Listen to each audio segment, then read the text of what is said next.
वक्त बीतने के बाद अक्सर ये एहसास होता है कि जो छूट गया वो लम्हा बेहतर था। और स्टूडेंट के साथ तो ऐसा विशेष रूप से होता है। परीक्षाएं जब सर पर आ जाती हैं तब हमें लगता है कि काश कुछ दिन पहले ही अपनी तैयारी को स्टार्ट कर लिया होता। अब तो कुछ नहीं हो सकता। तो फ्रेंड्स, आज हो गई ये तारीख 25 सितंबर। आपके पास अभी भी पर्याप्त समय है और स्टडी को आज की स्टडी आज ही करिए। और देखिए, उत्तर प्रदेश माध्यमिक शिक्षा सेवा चयन बोर्ड यूपी एसएसबी की ओर से यूपी पीजीटी को लेकर एक नोटिस जारी कर दी गई है। 12 विषयों के परिणाम और उनकी फाइनल आंसर की जारी कर दी गई है। और यहाँ पर ये कहा जा रहा है कि ये अंतिम उत्तर कुंजी है और इस उत्तर कुंजी के सापेक्ष अब कोई भी आपत्ति एक्सेप्ट नहीं होगी। कुल 12 विषय हैं। कौन कौन से विषय हैं?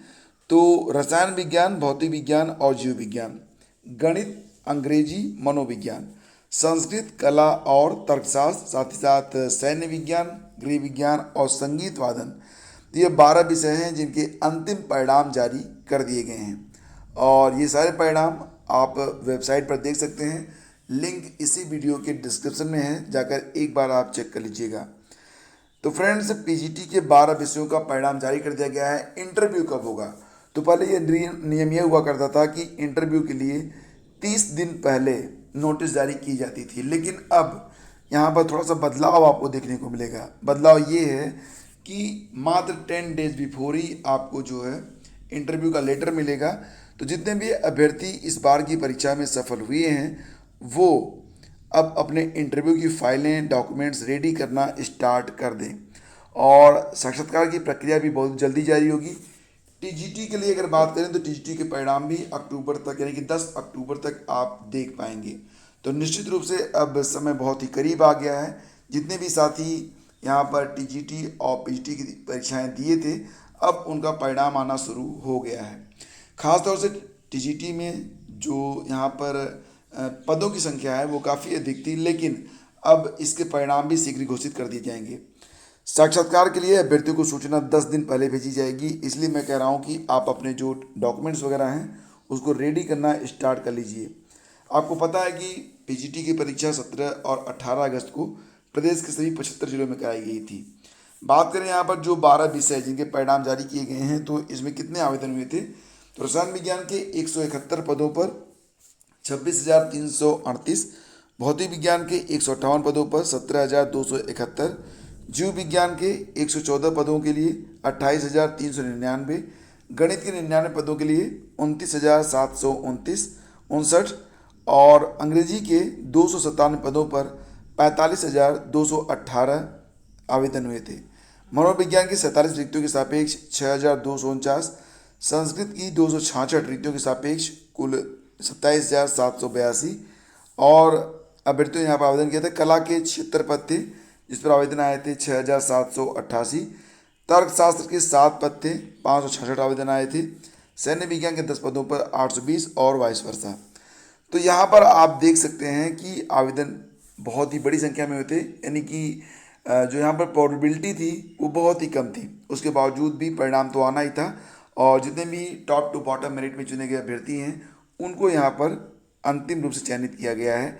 अब इंटरव्यू के बाद मेरिट बनेगी और उसके बाद आपको अंतिम रूप से चयनित किया जाएगा। आगे बढ़ते फ्रेंड्स, बात करते हैं टीटी के बारे में। तो आप लोगों ने अक्सर एक प्रश्न पूछा कि क्या इस बार की टीटी में एनआईओएस से डिलीट करने वाले शामिल होंगे? तो इसका जवाब आ गया है और उत्तर है इसका हाँ। तो टीटी में एनआईओएस से डिलीट करने वालों को भी शामिल करने का प्रस्ताव भेजा गया है। और जैसा कि आप जानते हैं कि अगर आपके मन में ये सवाल आ रहा होगा कि यूपी टीटी कब होने वाली है, तो यूपी टीटी ये 28 नवंबर को होगी और इसके लिए आवेदन अब शुरू होने वाले हैं अक्टूबर के पहले सप्ताह से। तो 28 नवंबर को टीटी कराने का प्रस्ताव है। अक्टूबर के पहले सप्ताह से ऑनलाइन आवेदन शुरू हो सकते हैं। इसके पहले 2019 की टीटी 8 जनवरी को हुई थी, जिसमें 15 लाख से अधिक अभ्यर्थी प्राथमिक और उच्च प्राथमिक स्तर की परीक्षा में शामिल हुए थे। कोरोना के कारण 2020 की परीक्षा अब तक नहीं कराई जा सकी है, जो कि परीक्षा अब 28 नवंबर को होगी। तो इस बार की यूपी टीटी में जो मुख्य बदलाव हैं वो इस प्रकार से रहेंगे। सबसे पहले तो आप ये समझिए कि इस बार की यूपी टीटी का जो सर्टिफिकेट आपको मिलेगा उस पर लाइफ टाइम वैलिडिटी लिखा रहेगा। हालांकि जितने भी सर्टिफिकेट अभी तक जारी हुए हैं उस पर भी ये लिखा हुआ तो नहीं है लेकिन वो मान्य है, लेकिन इस बार लिखा हुआ आपको मिलेगा। दूसरा बदलाव ये होगा फ्रेंड्स कि क्योंकि CTET ने अपने परीक्षा पैटर्न में, हालांकि सिलेबस में कोई बदलाव नहीं हुआ है, लेकिन प्रश्न जो पूछे जाते हैं उसमें फैक्चुअल की जगह कंसेप्चुअल प्रश्न पूछे जाएंगे। तो उम्मीद की जा रही है कि UPTET में भी कंसेप्चुअल प्रश्न ही पूछे जा सकते हैं। ये एक बड़ा बदलाव हो सकता है और आपको हालांकि जो तैयारी है अभी पुराने पैटर्न पर ही करनी है, क्योंकि कंसेप्चुअल जो प्रश्न पूछे जाएंगे तो इसके बारे में यही कहा जा सकता है कि प्रश्न पत्र और भी आसान हो सकता है। तीसरी और बड़ी बात यहाँ पर यह है कि इस बार क्योंकि पिछले जितने भी स्टूडेंट क्वालिफाई हुए हैं सबका जो सर्टिफिकेट है 2011 से लेकर अब तक वो लाइफ टाइम हो चुका है, तो आवेदकों की संख्या कम यहाँ पर हो सकती है।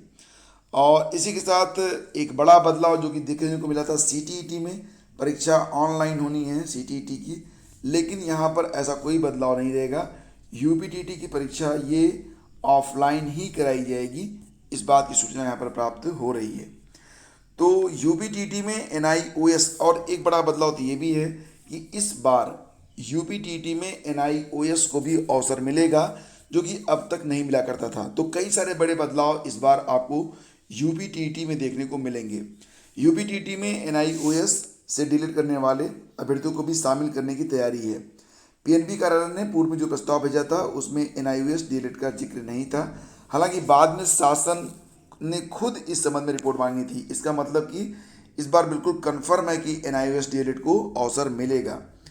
तो पटना हाई कोर्ट के जनवरी 2020 में फैसले के बाद राष्ट्रीय अध्यापक शिक्षा परिषद यानी कि NCT के द्वारा यहाँ पर जो सूचना प्राप्त हुई है, तो उसमें से NCT ने इस बात को कहा था कि जो NIOS DLED है वो किसी भी स्टेट के DLED या BTC के समकक्ष है, तो उनको भी अवसर मिलना चाहिए।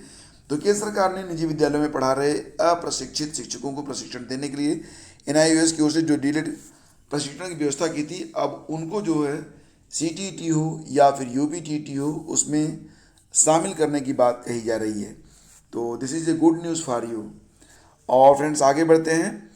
इलाहाबाद विश्वविद्यालय में 412 पदों पर भर्ती के लिए आवेदन शुरू हो गए हैं। आइए आपको बताते हैं कि कौन कौन से पद हैं और इसके लिए एलिजिबिलिटी क्या होगी।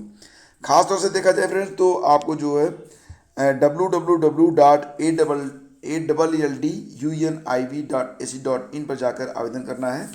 आवेदन की जो लास्ट डेट है वो 23 अक्टूबर है। इसमें ग्रुप ए अधिकारी के 15 पद हैं, ग्रुप बी के 36 और ग्रुप सी के सर्वाधिक 361 पद हैं। सर्वाधिक 90 जो पद हैं वो MTS यानी कि मल्टीटास्किंग के हैं, मल्टीटास्किंग स्टाफ। इसके लिए 10वीं पास 30 साल तक के जो अभ्यर्थी हैं वो आवेदन कर सकते हैं। लाइब्रेरी अटेंडेंट के 64 पद हैं। इसमें 12वीं पास और लाइब्रेरी साइंस में डिप्लोमा रखने वाले या सर्टिफिकेट कोर्स करने वाले जो है आवेदन कर सकते हैं। जूनियर ऑफिस अटेंडेंट के 49 पद हैं, लेबोरेटरी असिस्टेंट के 30 पद हैं और लेबोरेटरी अटेंडेंट के 47 पदों पर भर्ती की जाएगी। ग्रुप ए में विश्वविद्यालय में लंबे समय से कर्मचारियों की भर्ती नहीं हुई थी, इसके चलते विश्वविद्यालय का काम प्रभावित हो रहा था। तो इलाहाबाद विश्वविद्यालय की कार्यपरिषद ने 632 पदों पर भर्ती का निर्णय लिया था, लेकिन फाइनली कुल मिला के मात्र 412 पदों पर ही यहाँ पर अंतिम रूप से जो विज्ञापन है जारी किया गया है। अधिक जानकारी आपको मिल जाएगी हमारी वेबसाइट studyvigyanprakash.com पर या फिर टेलीग्राम चैनल पर आपको नोटिफिकेशन प्राप्त हो जाएगा। एसएससी ने कुल 3261 पदों पर भर्ती के लिए आवेदन मांगे हैं और एसएससी ने केंद्र सरकार के 271 विभागों में सिलेक्शन पोस्ट के लिए 3261 पदों पर भर्ती शुरू कर दी है।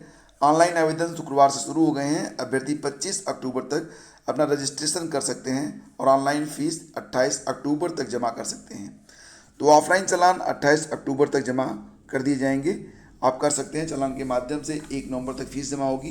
कंप्यूटर आधारित परीक्षा अगले साल कब होगी? जनवरी और फरवरी में प्रस्तावित है। कुल 3261 पदों में से SC के 477, ST के 249, OBC 788, अनारक्षित 1366 और EWS के 381 पद इसमें शामिल हैं। बाकी पद दिव्यांग और अन्य वर्गों के लिए आरक्षित हैं। तो आवेदन शुरू हो चुके हैं और लास्ट डेट 25 अक्टूबर है। और देखिए फ्रेंड्स, यूपीएससी की जो IAS जिसको आप कहते हैं, तो यूपीएससी का अंतिम परिणाम जारी कर दिया गया 2020 वाला, और बहुत समय के बाद प्रयागराज से भी बहुत सारे लोग यहाँ पर चयनित हुए हैं। तो शाश्वत त्रिपुरारी ने 19वीं रैंक हासिल की है, सचिन वर्मा ने 39वीं और अपूर्वा त्रिपाठी ने 68वीं रैंक हासिल कर शहर को गौरवान्वित किया है। आईआईटी दिल्ली से 2018 में बीटेक करने वाले शाश्वत का चयन सिविल सेवा परीक्षा 2019 में आईपीएस के लिए हुआ था और वो फिलहाल हैदराबाद में ट्रेनिंग कर रहे हैं। सिविल सेवा परीक्षा 2019 में शाश्वत की बड़ी बहन सोनाली का भी चयन हुआ था। यहाँ पर फ्रेंड्स सारी चीज़ें बस आपके हौसलों पर डिपेंड करती हैं। एक बार अगर आपने ठान लिया, अगर आप पीछे मुड़कर नहीं देखते हैं, अपने आप को अगर आप डिसिप्लिन रख पाएँ तो फिर आप कुछ भी कर सकते हैं। बस पढ़ना ही तो है और पढ़ने के लिए बस आपको अनुशासित भरी तो होना है, बाकी चीज़ें तो अपने आप होनी है। और फ्रेंड्स आगे बढ़ते हैं। आपको बता दें कि रेलवे भर्ती परीक्षा की जिम्मेदारी अब एनटीए को देने की बात चल रही है, यानी कि अब आरआरबी और आरआरसी जो थे ये आगे वाले कुछ वर्षों में अब परीक्षाओं का आयोजन नहीं करेंगे। जो परीक्षाएं ये आयोजित करते थे उन परीक्षाओं के लिए अब एनटीए जो है परीक्षा लेगा। फिलहाल रेलवे भर्ती बोर्ड और रेलवे भर्ती प्रकोष्ठ की जगह अब नेशनल टेस्टिंग एजेंसी को रेलवे की परीक्षा कराने की जिम्मेदारी देने की तैयारी है। रेलवे बोर्ड इसे लेकर तैयारी कर रहा है, हालांकि इसका विरोध भी चल रहा है। तो यहाँ पर आप देख सकते हैं, मैं आपको दिखाता हूँ कि कई सारे ऐसे आरआरबी आरआरसी को होने नहीं देंगे बंद।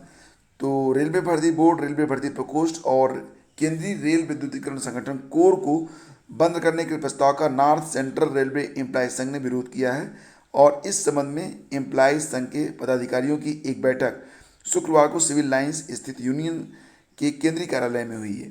तो यहाँ पर अभ्यर्थी ये बात कर रहे हैं, जितने भी यहाँ पर काम कर्मचारी हैं वो यही कर रहे हैं कि आरआरबी और आरआरसी को बंद नहीं होने दिया जाएगा। वहीं पर एक खबर फ्रेंड्स यहाँ पर जुड़ी हुई है पीसीएस विशेष भर्ती 2018 के परिणाम से। तो यहाँ पर इलाहाबाद हाईकोर्ट ने पीसीएस विशेष भर्ती 2018 के मुख्य परीक्षा का परिणाम और चयन परिणाम की वैधता को चुनौती देने वाली याचिका पर चयनित अभ्यर्थियों को नोटिस जारी किया है और उनसे 6 सप्ताह में याचिका पर जवाब मांगा है। आदेश न्यायमूर्ति अश्विनी कुमार मिश्र ने अखंड प्रताप सिंह की याचिका पर दिया है। कोर्ट ने कहा कि केवल राज्य सरकार व आयोग को सुनकर फैसला करना उचित नहीं होगा। याचिका में वैकल्पिक विषय में स्केलिंग लागू न करने को चुनौती देते हुए नए सिरे से मुख्य परीक्षा परिणाम घोषित करने की मांग की गई है। साथ ही मूल अंक और स्केल अंक की जानकारी भी मांगी गई है। आयोग ने विशेषज्ञ समिति की राय पर वैकल्पिक विषय में स्केलिंग के बगैर परिणाम घोषित किया है। कोर्ट ने इस पर 3 सवाल किए हैं। पहला सवाल कि क्या आयोग को वैकल्पिक विषय की स्केलिंग न करने की छूट है। दूसरा यह है कि क्या अधिकांश के अंकों में असमानता न होने पर स्केलिंग नहीं होगी। और तीसरा यह कि चयन पूरा होने के बाद क्या मुख्य परीक्षा परिणाम पर हस्तक्षेप किया जा सकता है। इन बिंदुओं पर जो अगली सुनवाई होगी वो 30 नवंबर को की जाएगी और इससे संबंधित जो अलग अलग खबरें हैं वो अलग अलग अखबारों में प्रकाशित की गई हैं। और फ्रेंड्स आरआरबी आरआरसी के बाद एक बड़ी खबर यहाँ पर और भी है। मदरसा बोर्ड परीक्षा का रिजल्ट घोषित कर दिया गया है। तो उत्तर प्रदेश मदरसा शिक्षा परिषद की सेकेंडरी यानी कि मुंशी और मौलवी साथ सीनियर सेकेंडरी आलिम वर्ष 2021 का परीक्षाफल शुक्रवार को ऑनलाइन घोषित कर दिया गया है। परिणाम की घोषणा सर्किट हाउस में कैबिनेट मंत्री नंद गोपाल गुप्ता नंदी ने की और यूपी बोर्ड की तरह बिना परीक्षा के छात्र छात्राओं को प्रमोट किया गया है। सेकेंडरी का परिणाम जो है 99.38% रहा। इसमें 96,213 परीक्षार्थियों के सापेक्ष 95,624 छात्र छात्राएँ ये पास आउट यानी कि प्रमोट किए गए हैं। परीक्षाफल को वेबसाइट www.madrasaboard.upsdc.go.in पर देखा जा सकता है। तो फ्रेंड्स ये थे आज की सारी अपडेट्स और thank you so much for watching the video. देखिए वीडियो का आपको पसंद आता है तब आप इसे लाइक और शेयर जरूर कर दिया करें। बहुत बहुत धन्यवाद। Thank you so much. Have a great day.